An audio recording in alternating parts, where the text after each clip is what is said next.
Export ban होने के बावजूद आज बांग्लादेश के अंदर इंडियन ऑनियंस की पहली शिपमेंट पहुंच चुकी है। और ये जो ऑनियंस की शिपमेंट पहुंची है ये ऐसे टाइम पे पहुंची है जब इनकी डिमांड मार्केट में गिरी हुई है और प्राइसेस दोबारा से स्टेबल हो चुकी हैं।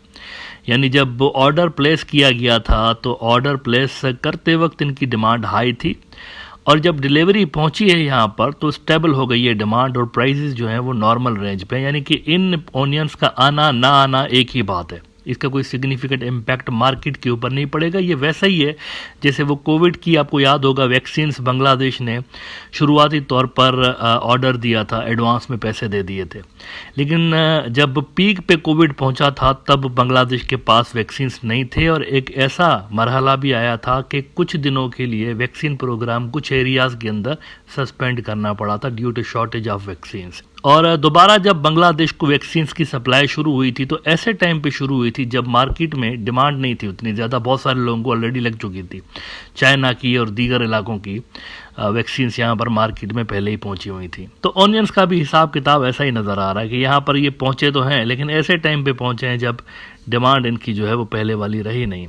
मीनवाइल आज एक और बॉर्डर किलिंग का वाक़या पेश आया बांग्लादेश के अंदर, और उसी इलाके में पेश आया जिस इलाके में अब से 2-4 रोज़ पहले एक और वाक़या पेश आया था। और इस वाक़े में भी, ये जो आज हुआ है, इसमें भी एक बंदा जो है वो हलाक हुआ है वहाँ पे बांग्लादेश के अंदर। ना याद रखें कि ये सारी वारदातें ऐसे टाइम पे हो रही हैं जब बांग्लादेश के अंदर इंडिया आउट कैंपेन चल रही है, और इसमें कुछ कुछ पॉलिटिकल एंगल भी शामिल हो रहा है, क्योंकि बीएनपी मुकम्मल तौर पर तो इसके अंदर अभी इंटर नहीं हुई। उनके कुछ नेताओं ने ज़रूर इसके अंदर शमूलियत का ऐलान किया है, लेकिन एज अ पार्टी वो अभी मुकम्मल तौर पर शामिल नहीं हुए, लेकिन उन्होंने अपने इत्तेहादी पार्टियों को ज़रूर ग्रीन सिग्नल दिया है कि आप इसके अंदर शामिल हो जाएं। तो पॉलिटिकल एंगल इस इंडिया आउट कैंपेन के अंदर अब आ रहा है। ऐसे में ये सारी चीज़ें हो रही हैं, बॉर्डर किलिंग की, तो ट्रेड गैप का बढ़ना, ये सारी चीज़ें उस वक्त पे हो रही हैं। अच्छा, आज भी बीएसएफ ने वो जो मैंने आपको बताया कि बॉर्डर पर किलिंग हुई है, लालमुनीरहाट के इलाके में ही हुई है। 2-4 रोज़ पहले भी उधर हुई थी, आज भी उधर ही हुई है। तो 4 दिन के अंदर ये दूसरा ऐसा बड़ा वाक़या इस इलाके के अंदर, सेम इलाके के अंदर पेश आया है। Again let me remind you कि ये जो इंडिया आउट कैंपेन चल रही है इसमें बॉर्डर किलिंग्स मेन मुद्दा है। मतलब इंटरफेरेंस तो है ही, इंडिया की जो इंटरफेरेंस है बांग्लादेश के पॉलिटिकल ब्यूरोक्रेटिक सिस्टम में वो तो है ही, लेकिन बॉर्डर किलिंग भी एक मेन मुद्दा है इंडिया आउट कैंपेन का। बांग्लादेश न्यूज़ 24 ने रिपोर्ट किया हुआ है कि Bangladeshi man shot dead, 2 injured by India's BSF in Lalmonirhat. और इसमें कहते हैं कि the dead man has been identified as Murali Chandra Barman Roy, a resident of Union's Uttar Balapara village.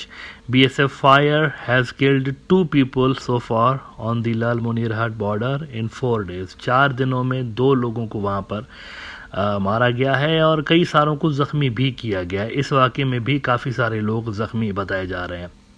तो आप देखें कि किसी किस्म की कोई नरमी इंडिया की पॉलिसी में आपको नज़र नहीं आ रही और आएगी भी नहीं। ये जो बॉर्डर किलिंग्स के वाक़यात हैं ये तो बल्कि बीजेपी को पॉलिटिकली फ़ायदा दे रहे हैं। वहाँ पर जब इस तरह की ख़बरें बीजेपी के व्हाट्सएप ग्रुप्स के अंदर और उनके सोशल मीडिया के जो पेजेस हैं, उनके जो लोग रन कर रहे होते हैं, वहाँ पर जब इस तरह की ख़बरें चल रही होती हैं तो उनका वोट बैंक बढ़ रहा होता है। उनका वोटर समझ रहा होता है कि भाई क्या ज़बरदस्त हो गया, कमाल हो गया, मोदी साहब तो घुसपैठियों को टारगेट कर रहे हैं वगैरह वगैरह। तो इस तरह की जो ख़बरें हैं वहाँ पर पॉलिटिकली फ़ायदा देती हैं। तो नियर फ्यूचर में ये चीज़ कम से कम स्टॉप होती हुई नज़र नहीं आ रही, बल्कि हो सकता है कि जब तक इलेक्शंस हों, क्योंकि ये जो अप्रैल से लेकर गालिबन अगले 1-1.5 महीने तक वहाँ पर इलेक्शंस हैं, तो इलेक्शंस के दिनों में ये वाक़यात आपको मज़ीद बढ़ते हुए नज़र आएंगे भी। पहले भी आपको बताया था और आप देख रहे हैं खुद कि किस तरह से हर 2-3 रोज़ के बाद इस तरह की खबरें हमें सुनने को मिल रही हैं, बिकॉज पॉजिटिव इम्पैक्ट पड़ रहा है उनके वोट बैंक के ऊपर। अच्छा, मीनवाइल आज प्रथम हलो ने बड़े इंटरेस्टिंग फैक्ट्स एंड फिगर्स लगाए हैं अपने एक आर्टिकल के अंदर, वो ज़रा मैं आपके साथ शेयर करना चाहूँगा। देखिए, हम ये तो बात करते हैं ना कि बायकॉट इंडियन प्रोडक्ट्स के नतीजे में फाइनेंशियल उसका इम्पैक्ट क्या होगा और बांग्लादेशी जो हैं वो कितना ज़्यादा डैमेज कर सकते हैं इंडियन एक्सपोर्ट्स को वगैरह वगैरह। लेकिन इसका एक और भी एंगल है बायकॉट कैंपेन का, जहां पर हमने अभी तक बात नहीं की, वो ज़रा मैं आपको दिखाना चाहूँगा। प्रथम हलो ने एक इंटरेस्टिंग एरिया को आइडेंटिफाई किया है। वो कहते हैं ये जो बायलैटरल ट्रेड हो रहा होता है ना इंडिया और बांग्लादेश के दरमियान, इसमें तो हैवीली इंडिया को फ़ायदा है, लेकिन इसके अलावा एक और भी ऐसी चीज़ है जिसमें हैवीली इंडिया फ़ायदा उठा रहा होता है और बांग्लादेशी जो हैं वो बिलियंस ऑफ डॉलर्स दे रहे होते हैं बेसिकली इंडिया को। वो कैसे, उसके लिए आपको ज़रा मैं प्रोथामलो की ये स्टोरी दिखाऊंगा कि economic and political question of a boycott, ये कमाल अहमद साहब ने एक आर्टिकल लगाया है। इसमें वो कहते हैं outside of these bilateral trade figures there is the propensity for Bangladeshis to go to India for medical treatment and travel. According to the 2016 study run by the Indian Institute of Tourism and Travel Management, the number of Bangladeshis traveling to India stood at 1.38 million. 13,80,000 Bangladeshi गए वहाँ पर। 77% of whom have gone on tourist visas and 7.3% on medical visas. Then these Bangladeshis spent 52,000 rupees per head. Per head. Look at the number. Meaning that over $1 billion are spent. Even though the latest figures are not known, Indian officials' records show that Bangladeshis top the list of foreign travelers in India. ये कितनी बड़ी बात है। हम लोग यहाँ पर trade gap की बात कर रहे होते हैं, लेकिन यहाँ पर जो टूरिज्म इंडस्ट्री है इंडिया की, वो बांग्लादेशी बेसिकली चला रहे हैं।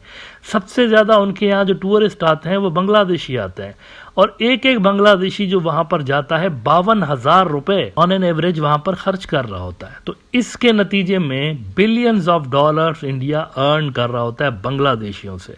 और सिर्फ यही नहीं, ये जो मेडिकल ट्रीटमेंट के लिए जाते हैं या पढ़ने के लिए बच्चे जाते हैं वहाँ पर, ये भी बिलियंस ऑफ डॉलर्स असल में इंडिया को दे रहे होते हैं। तो यानी इंडिया जो है बहुत कुछ रिसीव कर रहा है। सिर्फ ये 16 अरब डॉलर की जो एक्सपोर्ट होती है इंडिया की बांग्लादेश की तरफ, सिर्फ ये डॉलर नहीं है, वो वाले पैसे भी हैं जो कि बांग्लादेशी उधर जाकर और स्पेंड कर रहे होते हैं, वो अलग से पैसे इंडिया को मिल रहे होते हैं बांग्लादेश से। तो ये कहानी कोई 20 अरब डॉलर के लगभग चल रही है।